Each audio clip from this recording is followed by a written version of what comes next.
وقت گزرتا گیا، پھر وہ لمحے بھی آئے کہ جب حضرت امام حسن کو زہر دیا گیا اور آپ کا کلیجہ کٹ کٹ کے کئی سو حصوں میں باہر آیا۔ آپ سے آخری لمحے حضرت امام حسین نے پوچھا کہ میرے بھائی کوئی وصیت؟ کہا بیٹا کوفے والوں سے بچ کے رہنا، ان کے دغے سے بچ کے رہنا۔ لمحے بیت گئے، 60 ہجری کو یزید تخت نشین ہوا، تخت نشین ہو گیا تھا، لیکن اس نے یہ چاہا کہ حضرت امام حسین رضی اللہ تعالی عنہ میرے لیے بیعت کر لیں، اور اس نے مدینے کے گورنر ولید بن عقبہ کو خط لکھا، اور خط کا مضمون یہ تھا کہ امام حسین کو بلاؤ اور میرے لیے بیعت لو، اور اگر وہ بیعت نہیں دیتے تو اس خط کے جواب کے ساتھ ان کا سر بھیج دو۔ ولید بن عتبہ محب اہل بیت تھا، اس نے رات کی کافی تاریکی کے اندر حضرت امام حسین رضی اللہ تعالیٰ عنہ کو پیغام بھیجا۔ حضرت امام حسین نے حضرت عبداللہ ابن زبیر سے مشورہ کیا، انہوں نے کہا اس وقت گورنر کا بلانا خیر نہیں، صبح جائیں گے۔ آپ فرمایا نہیں میں بھی جاتا ہوں۔ کچھ سواروں کو ساتھ لیا، کہا تم باہر کھڑے ہو جانا دارالامارت کے، اگر میں آواز دوں تو تم دوارے پھلانگ کے اندر آ جانا۔ ولید بن عتبہ کے پاس امام حسین پہنچے، آپ نے کہا کہ سناؤ کیا معاملہ ہے؟ تو اس نے کہا کہ یہ خط ہے جو یزید نے بھیجا ہے۔ آپ نے فرمایا کہ میں صبح بتاؤں گا۔ ولید بن عتبہ نے کہا ٹھیک ہے۔ امام حسین پلٹنے لگے تو مروان بن حکم جو پاس بیٹھا ہوا تھا گورنر کے، کہنے لگا یہ چلے گئے تو دوبارہ ہاتھ نہیں آئیں گے، اب موقع ہے، اب ان کو پکڑ لو اور ان سے زبردستی بیعت لے لو۔ یہ بات حضرت امام حسین کے کانوں میں پڑی، آپ پلٹے، نیام سے تلوار نکالی، حیدری کچھار سے محمدی شیر نکل آیا، اور حضرت امام حسین رضی اللہ تعالیٰ عنہ نے اس وقت جو جملے کہے، تاریخ کے اوراق کے اندر وہ جملے محفوظ ہیں۔ حضرت امام حسین نے کہا ایھا الامیر، اے امیر تو جانتا نہیں ہم کون ہیں؟ انا معدن الرسالہ و مہبط الوحی و مختلف الملائکہ، میں وہ ہوں جس کے گھر میں جبریل آتا تھا، ہمارے گھر میں وحی اترتی رہی ہے۔ وَيَزِيدُ بْنُ الْمُعَاوِيَةِ رَجُلٌ فَاسِقٌ فَاجِرٌ قَاتِلُ النَّفْسِ مُعْلِنٌ بِالْفِسْقِ شَارِبُ الْخَمْرِ وَمِثْلُنَا لَا يُبَايِعُ، کہا اور یزید شرابی ہے، یزید مسلمانوں کا قاتل ہے، یزید فاسق مولن ہے، اے امیر میرے جیسا شخص چھپ کر بیعت نہیں کر سکتا۔ اللہ اکبر۔ حضرت امام حسین نے جب یہ بات کہی، جو باہر لوگ کھڑے تھے وہ بھی چاقو چوبند ہو گئے۔ اس نے کہا حضور آپ جائیے۔ مروان مشورے دیتا رہا، لیکن حضرت امام حسین کو گورنر مدینہ نے کہا کہ آپ جائیے۔ حضرت امام حسین رضی اللہ تعالیٰ عنہ واپس پلٹے۔ حضرت امام حسین کی ہمشیرہ سیدہ زینب انتظار کر رہی تھی بھائی کا۔ پوچھا کیا ماجرا ہے؟ کہا حالات بگڑ گئے، اب ہمارا مدینے میں رہنا محال ہے، صبح سحری سے قبل شہر مدینہ چھوڑ دیں۔ اللہ اکبر، ورنہ ہمارے خون سے نبی کا حرم لالا زار بنے گا۔ حضرت امام حمام رضی اللہ تعالیٰ عنہ نے اہل بیت کی مشاورت سے یہ فیصلہ کر لیا۔ کجاوے کسے جانے لگے، سامان تیار ہو گیا۔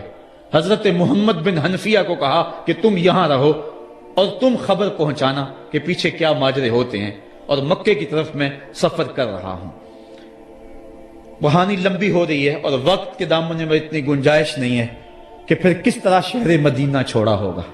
حاجی جاتے ہیں 8 دن اور 8 دن کے بعد مدینہ چھوڑتے ہیں۔ ان سے کوئی پوچھو کہ مدینہ چھوڑنا کتنا مشکل ہے۔ وہ کیا کسی حاجی کو لوگ مبارک دے رہے تھے؟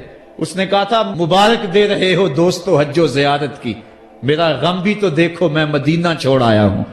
جو 8 دن مدینہ رہتا ہے اس سے مدینہ چھوڑا نہیں جاتا جس کی ولادت مدینے میں ہوئی۔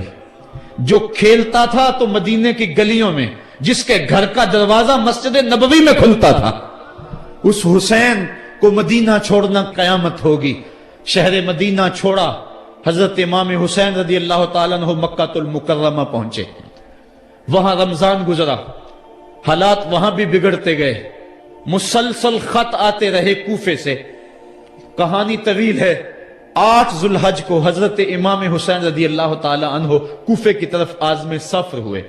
حضرت عبداللہ ابن عمر، عبداللہ ابن عباس رضی اللہ تعالیٰ عنہما اور دیگر صحابی ہاتھ جوڑ کے کھڑے ہو گئے، بلکہ حضرت عبداللہ ابن عباس نے تو یہاں تک کہہ دیا کہ میں دیکھ رہا ہوں کہ وہاں تمہیں شہید کیا جائے گا، آپ اگر ضرور جاتے ہیں تو ان بچوں کو چھوڑ دیں۔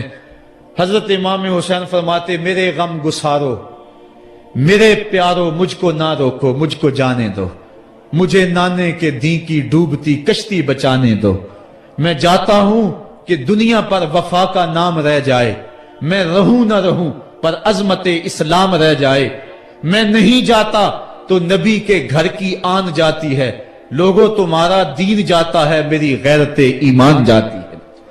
کہا مجھے جانا ہوگا۔ 8 ذو الحج کو لوگ کعبہ کی طرف آ رہے ہیں اور کعبہ دلہن کی طرح سنورا ہوا ہے، طواف کرنے والوں کا جھرمٹ ہے، حاجی حج کرنے آ رہے ہیں، لیکن حضرت امام حمام کسی اور حج کی تیاری کر رہے ہیں۔ کسی نے کہا حج تو کر جائیں، اتنی مرتبہ مدینے سے پیدل چل کے آئے اور آج تو مکہ المکرمہ میں موجود ہے۔ کہا پیچھے ہٹو، جو حج میں کرنے جا رہا ہوں وہ انوکھا ہوگا، وہ نرالا ہوگا، تم بھی طواف کرو گے، میں بھی طواف کروں گا، تم طواف کعبۃ اللہ کا کرو گے اور میں خیموں کا طواف کروں گا۔ ایک حج تمہارا ہے، ایک حج میرا ہے، تم بوسے لوگے کس کے حجر اسود کے، میں اپنے فرزند کا منہ چوموں گا۔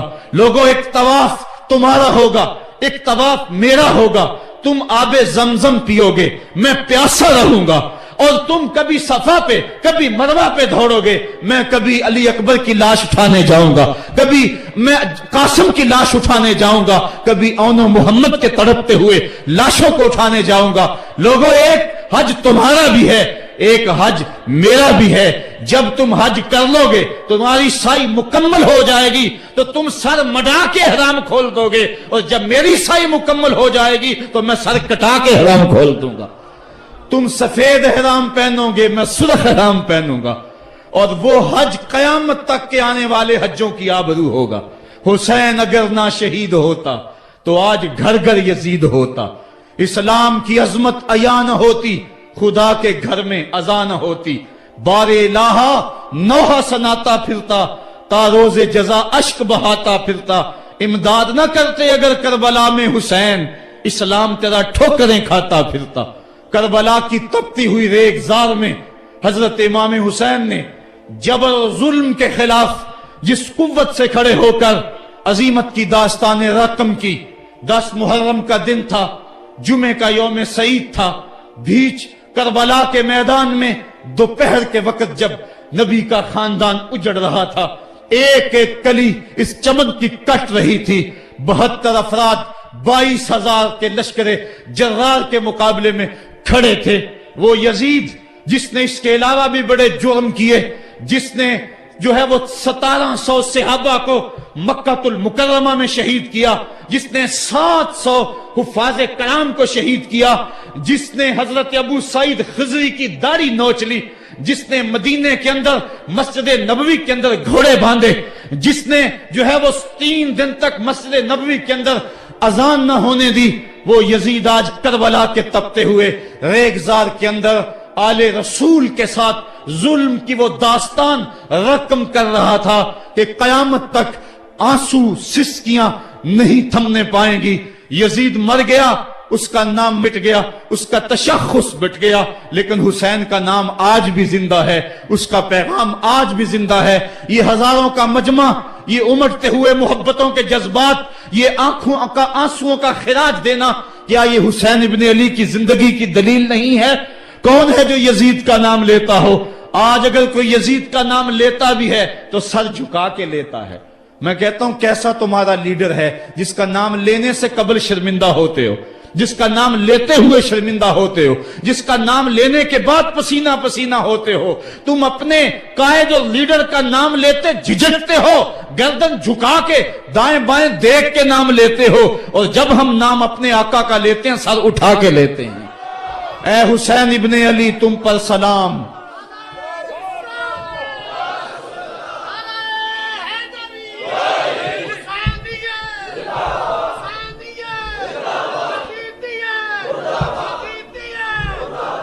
صاحبو کربلا کا تپتا ہوا منظر ہے.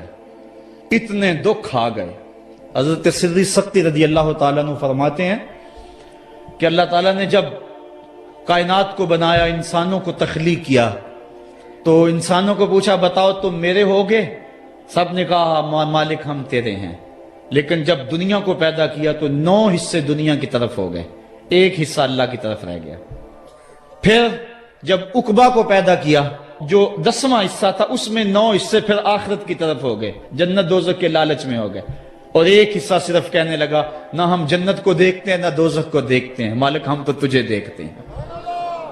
پھر جب اللہ تعالیٰ نے بلاؤں کو پیدا کیا، آزمائش اور امتحانوں کو پیدا کیا، تو 10ویں حصے کے اس 10ویں حصے میں پھر 9 حصے جو ہے وہ پیچھے ہٹ گئے.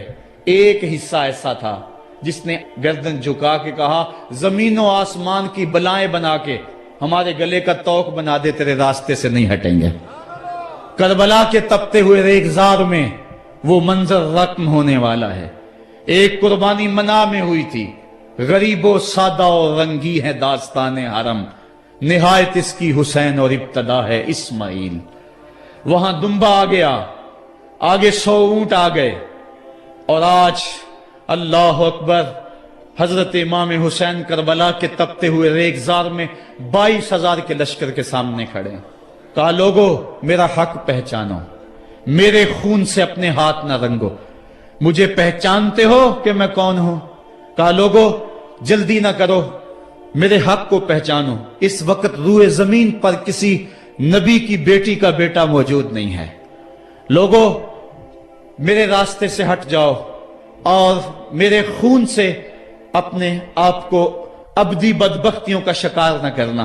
بلکہ آپ نے نام لے لے کے فرمایا کہ اے زید بن حارث، اے ابن دبی، اے ابن جبیر، اے فلاں فلاں، نام لے کر کہا تم نے خود ہی خط لکھے تھے. انہوں نے کہا ہم خط نہیں لکھے. آپ نے وہ چمڑے کا تھیلا تھا اس کو الٹ دیا، کہا یہ تمہارے خط ہیں اور آج تم مکر گئے ہو. انہوں نے کہا کہ سیدھی بات ہے، یا تو بیعت کرو اور یا پھر مرنے کے لیے تیار ہو جاؤ. حضرت امام حسین نے کہا کیسی بات کرتے ہو، اگر میں نے بیعت کرنی ہوتی تو مدینہ کیوں چھوڑتا، اس جائے پناہ کو کیوں چھوڑتا. دولت کی تجوریاں کھول دی گئیں، پیشکشیں کی گئیں. حضرت امام حسین فرمایا یہ کبھی نہیں ہو سکتا، جس سے صرف حق ہی قبول ہو، یہی جس کا اصل اصول ہو. جو نہ بک سکے جو نہ جھک سکے اسے کربلائیں ہی راز ہیں. پھر جبر کی آندھی چلی، ایک ایک کر کے جانثار راہ خدا میں قربان ہوتا گیا. پھر خاندان نبوت کی باری آئی. حضرت علی اکبر حضرت امام حسین کے جوان سال بیٹے راہ خدا میں جان پیش کرتے ہیں. بھتیجے قاسم رضی اللہ تعالیٰ عنہ جان قربان کرتے ہیں. حضرت عباس کے قلم ہوتے ہیں بازو، جو خود جا سکتے تھے وہ خود قربانی پیش کرتے ہیں. اور صاحبو اب یارہ نہیں، جو خود جا نہیں سکتے تھے آپ خود ہاتھوں پہ اٹھا کے فرات کے کنارے پہ لے جاتے ہیں. کہا جو آ سکتے تھے وہ تو قدموں پہ چل کے آ گئے، اور جو قدموں پہ نہیں چل سکتے تھے میں انہیں اٹھا کے لے آیا ہوں.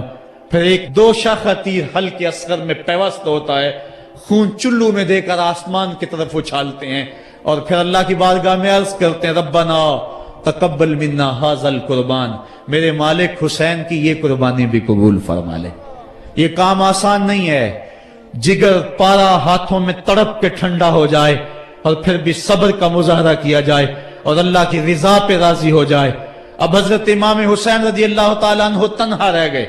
ایک ایک کو رخصت کر رہے تھے شہادت کا دولہا بنا کر، لیکن اب امام حسین کو رخصت کرنے والا کوئی موجود نہیں ہے. آپ گھوڑے پہ سوار ہوئے، میدان کربلا کی طرف ایڑ لگائی. خیمے کے اندر جو خواتین تھی وہ جانتی تھی جو اس راستے گیا پھر پلٹ کے نہیں آیا. اس کی لاش حضرت امام اپنے کندھوں پہ اٹھا کے لائے ہیں. اب اس حسین ابن علی کی لاش کون اٹھائے گا؟ کہا سب نے کہ حسین نہ جائیو، کہا میں نانے کے دین کے لیے جا رہا ہوں. میدان عمل میں گئے، تیغ براں چمکی، لوگوں کے سر کاٹ رہی ہے. آواز آ رہی ہے یہ کون ذی وقار ہے، بلا کا شاہ سوار ہے، لباس ہے پھٹا ہوا، غبار سے اٹا ہوا، لخت لخت کٹا ہوا، پھر بھی ہے ڈٹا ہوا، تمام جسم نازنی چھدا ہوا کٹا ہوا، پھر بھی ہے ڈٹا ہوا، یہ نبی کا نور عین ہے، یہ بال یقین حسین ہے۔ حسین ابن علی نے کربلا کے تپتے ہوئے ریگزار کے اندر وہ عظیمت کی داستان رقم کی اور پھر بوچھاڑ تیروں کی، ایک تنہا سید زادہ اور ہزاروں تیر چاروں سمت سے ان کے اوپر برسنے لگے، کسی نے نیزہ مارا، کسی نے تیر مارا۔ جب حضرت امام حسین گھوڑے کی زین سے نیچے اترے تو اس وقت آپ کے بدن پر 33 زخم تلواروں کے تھے، 34 نیزے کے انیاں آپ کے جسم کے اندر کھبی ہوئی تھی، اور محتاط روایات کے مطابق جب بعد میں آپ کا پیراہن اتارا گیا تو اس کے اندر 113 سوراخ تیروں کے نکلے، اور وہ تیر جسم میں پیوست